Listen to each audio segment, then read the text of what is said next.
Čau visiem! Šodien esam BNI Expo, kur var satikt vairāk kā 50 BNI biedrus, un tā skaitā arī mūs.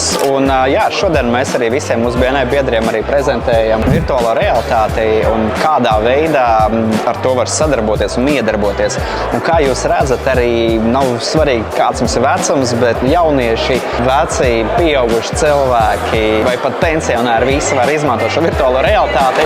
Un tā noteikti ir gan izklaide, gan arī praktisks pielietojums. Mūsu potenciālai klienti, arī mūsu klienti virtuālo realitāti izmanto, lai pielaikotu mājas, ēkas, un to mēs arī aicinām ikvienu mūsu biedru, mūsu skatītāju un ikvienu BNI dalībnieku atnākt, pielaikot un pārbaudīt, kāda notiek privāta māja projektēšana ar jaunām tehnoloģijām mūsdienās un kādā veidā šī virtuālā realitāte var palīdzēt ietaupīt tieši jums, jūsu privāta mājas projektēšanā.